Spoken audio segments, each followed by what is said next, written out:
Okay, so this will just be a quick video going over some electromagnetic effects and a bit of a mystery that I'm trying to figure out right now. If you followed my channel in the past, you've seen me experiment with PMH. It's an electromagnetic configuration that will hold the residual magnetism. It will lock it to the keeper even after removing the power source. So what we have here is soft iron. This is an electromagnet, and your conventional electromagnet, as long as it's energized with energy, it becomes electromagnet. With this configuration, one spike of energy and this stays an electromagnet. You can see here that this is locked. Now this will stay this way until I remove the keeper. As soon as I remove this keeper, and it takes a bit of force, this magnetism is gone. There is no more magnetic effect here, and I would have to energize this again to get that back. So now that basic effect, it's reported on the internet that this was used by NASA to create some boots, and I'll go ahead and put a link to that in this video description. Go check that out. But the story in these boots is that this guy could walk, upside downs by just energizing, locking to the metal surface and hanging up there, and then of course at any time if you energize this with a reverse polarity, you get to break free, and that enabled him to walk. At least that's what's reported. So very interesting. Check out the link on that. So while this effect is incredibly interesting in and of itself, what I want to show here is something a little more rare.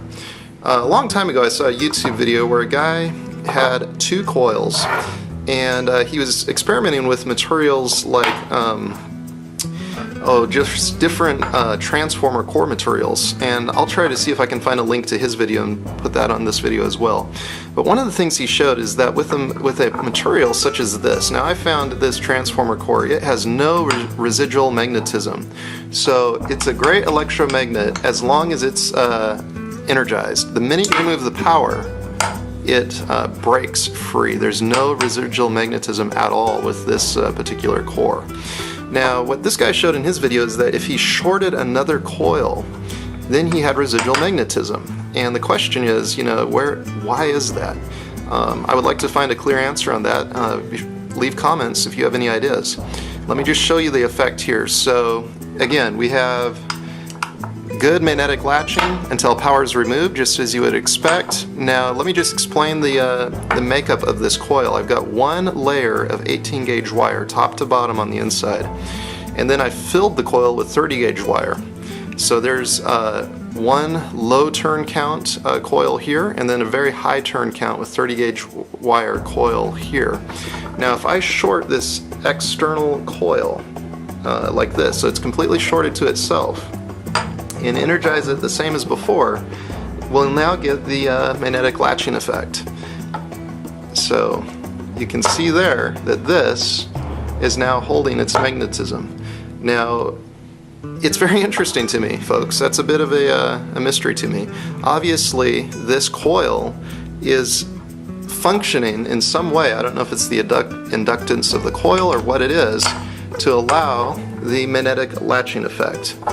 And I really would like to explore and see if the temperature of this coil makes a difference. I already put this in the freezer, and it seemed to me that after lowering the temperature it did hold longer, but I'll have to do more testing to verify that. But it doesn't hold permanently like the soft iron does, but it holds for quite a while. So you can see the length of time that it holds there, and if you compare that to, without that shorted coil, you get just nothing. So just instant release. So very fascinating. Leave comments if you have any ideas as to why this is, or any principles that I could work off of to control this. I have a hunch based on my experimenting so far that the more winds I have on this second coil, the longer hold time I can get. But I would really like to have a better understanding of this. Like I said, feel free to leave comments. Make sure you check out the article on the NASA radius boots. And hey, let's all keep experimenting, sharing what we find, and I'll try to get to the bottom of this, try to get some answers on this.